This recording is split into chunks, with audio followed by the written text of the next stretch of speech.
This is your News Source Evening Bulletin for today, Wednesday, the 5th day of December in the year 2018. Here's what we're tracking tonight. The third day of the debate into the national budget opened this morning with a focus on the education sector and a clash between the past and present education ministers on the sector. Former Education Minister and Opposition frontbencher Priya Manikchand said the education sector saw many improvements under the last government, and she was hoping that Budget 2019 would have offered more to continue that development. Contrary to what the minister may believe, I'd like to see the ministry succeed. This is a ministry that serves Guyana's children. It is a ministry that will see the people of Guyana. It will determine how we look 10 years from now, 20 years from now, 30 years from now. There is space for us to work together if the minister were not so afraid of and insecure about hearing other opinions. Ms. Manikchand claimed that a lot of money appears to be going to fuel and lubricants and operation costs rather than to buy more textbooks. The opposition member chided the Education Ministry for returning $2 billion to the Consolidated Fund. We learned from this year's budget that in 2017, the ministry returned $2 billion to the Consolidated Fund. How could you do that? How could you return money and tell me that we have children in schools without textbooks and their parents can't afford it? And you come here and say we can't afford to give $10,000 to each child. Well, we could have given $15,000 to each child on this $2 billion you return. Education Minister Nicolette Henry offered her contribution to the budget debate just after Ms. Manikchand and said no one should doubt that the education sector has seen steady improvements under the coalition government. She said while some might want to talk about the protests by teachers, it should also be noted that it was the Education Ministry under her watch that settled the debunching issues for teachers that went on for several years. What we did not hear from the opposition benches is how the government had to take care of the debunching mess that was created and left by the PPP. Mr. Speaker, it must not escape the minds of the opposition members that the debunching issue transcended successive governments and 3 presidents, to be more specific. I am eternally grateful to my colleagues on this side of the House and my staff in the Ministry of Education, through whose collective efforts we were able to pay debunching arrears as far back as 2011 and put that issue to rest. Minister Henry said Guyana has been turning the tide when it comes to the education sector and the country's children are performing better in school. The data tells a story of hope, a story of growth, and a story of encouragement. And there is no amount of propaganda that can power wash that away. She also pointed to the improved performances that Guyana has been recording in the regional examinations and the government's efforts to support that improved performance through various initiatives. The minister said that moving into 2019, the Education Ministry will pay more attention to the setting up of smart classrooms across the country. She said special education needs will continue to be prioritized in a new year, with improved training and staffing requirements being addressed. Minister Henry admitted that there is a lot more that should be done for children with special needs in education, but noted that Guyana would have been far along in addressing that issue had it been given priority in the past.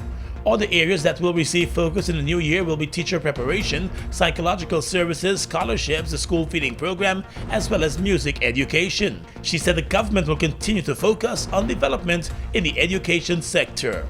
Mr. Speaker, if you want to know the value of 1 year, just ask a student who failed the course. If you want to know the value of 1 month, ask a mother who gave birth to a premature baby. If you want to know the value of 1 minute, ask the person who just missed their flight. If you want to know the value of 1/100th of a second, ask the athlete who won the silver medal in the Olympic. Mr. Speaker, I wish to add my bit. If you want to know the importance of 1 seat, ask the PPP. Stay with us, more news coming up in just a moment. Christmas big, plus size big things big, we gone big, yeah. It's GTT Christmas, Merry plus size Christmas, Christmas big, plus size big things big, we gone big, yeah. It's GTT Christmas, Merry plus size Christmas, yeah. We giving you, yeah. We giving you. It's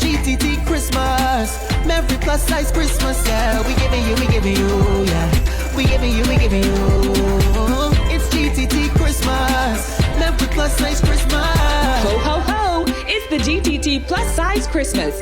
There's always more to love with GTT. Terms and conditions apply. See gtt.co.gy for details. This Christmas, get a loan for your dream car with an extended repayment term. Spruce up your home with that renovation you always wanted and take advantage of low or no down payment. Get new appliances so you can cook up a storm. You'll get same-day approval. Plus, you can win a getaway to a destination of your choice.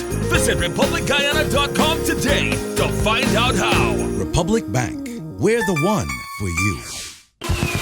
It's the launch of Guyana Carnival 2019. 4 bands, 15 sections, the models, the costumes. You see them first. Choose your design. It's the biggest costume launch to ever hit Guyana. On Saturday, December 8th at the Giftland parking lot. $2,000 in advance, more at the gate. Available at That Look Boutique, Pulse Online, exclusive styles. It's the launch of Guyana Carnival 2019. Just get there. Brought to you by Churches, Stag, and Wave Pale Ale.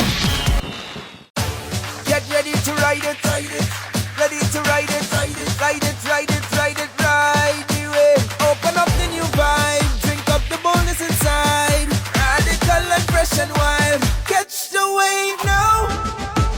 Ride bold, ride fresh, ride strong. Come on, ride the wave. Taste the action, satisfaction, perfection. Wave,